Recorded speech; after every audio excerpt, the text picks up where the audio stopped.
안녕하십니까, 박사입니다. 이번 방송에서는 우크라이나 분쟁에 대한 미국의 경제학자 폴 크레이그 로버츠의 시각을 소개해 드리겠습니다.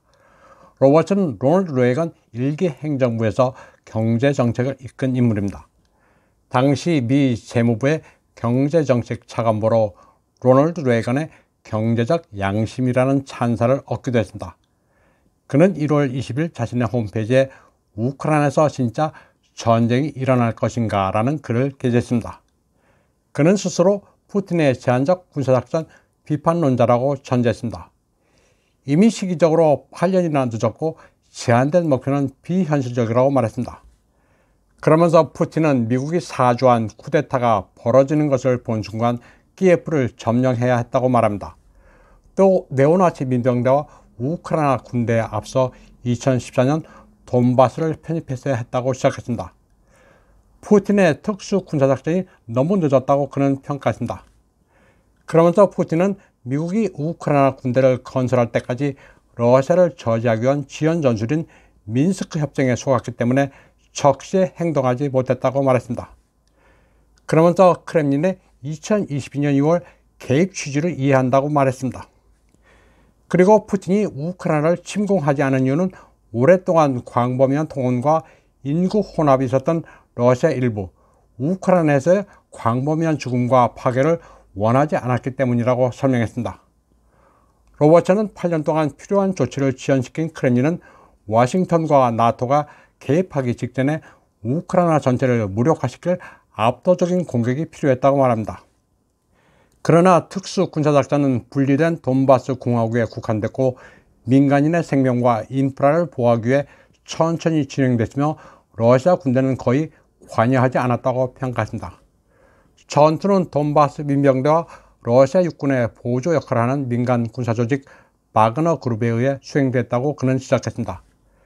크렘린은 미국이 분쟁을 확대할 시간을 주게 됐고 완만한 러시아군의 진격에 따른 예비 군대를 준비하지 않는 실수를 저질렀다고 그는 말했습니다.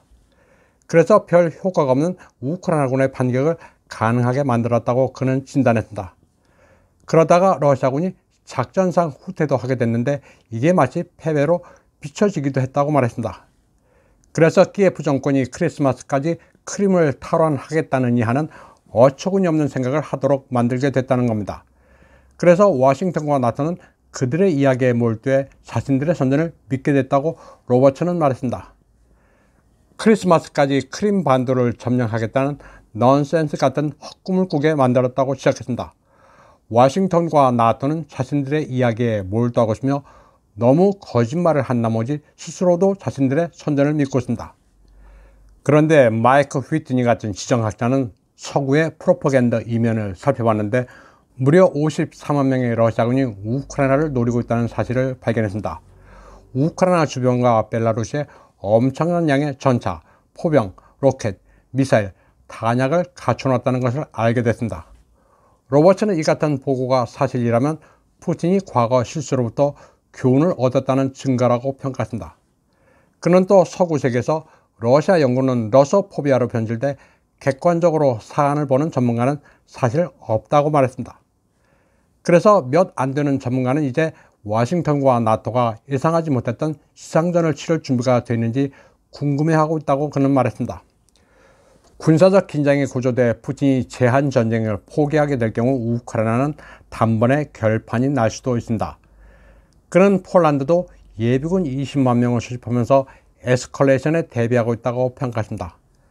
다만 이게 러시아의 공격에 대비하는 차원인지 아니면 러시아가 동부 절반을 차지하는 동안 서부 우크라이나를 병합하려는 것인지 순수하게 우크라이나를 도우려고 하는지는 알 수 없다고 그는 말했습니다. 로버츠는 결국 젤렌스키와 워싱턴이 이성적이어서 우크라이나의 파괴를 원하지 않는다면 러시아가 차지한 영토를 인정할 수밖에 없다고 말했습니다. 또 우크라이나가 어느 정도로 축소되건 무장 해제된 중립국으로 남고 나토에 들어가지 않는다는 합의가 있어야지만 분쟁이 종결된다고 말했습니다. 그는 푸틴이 속기 쉬운 외교적 해법을 사실상 거부함으로써 서방에 무력이란 옵션만 남겼다고 말했습니다. 결국 푸틴 대통령이 예전에 무력 사용을 꺼려했던 게 오히려 상황을 악화시킨 셈이라고 로버츠는 분석했습니다. 그리고 이제 경기 후반에 푸틴이 무력을 사용한다면 워싱턴은 혼란에 빠질 것이라고 그는 말했습니다. 러시아가 우크라이나를 봉쇄하면 워싱턴은 방법이 없게 될 것이라고 말했습니다. 그리고 미국이 우크라이나 방어에 미군을 투입하는 결정을 내린다면 핵전쟁으로 이어질 수도 있다고 분석했습니다. 그러면서 오만한 워싱턴이 패배를 받아들여야 한다고 말했습니다. 이번 방송은 여기까지 하겠습니다. 시청해주신 여러분 감사합니다.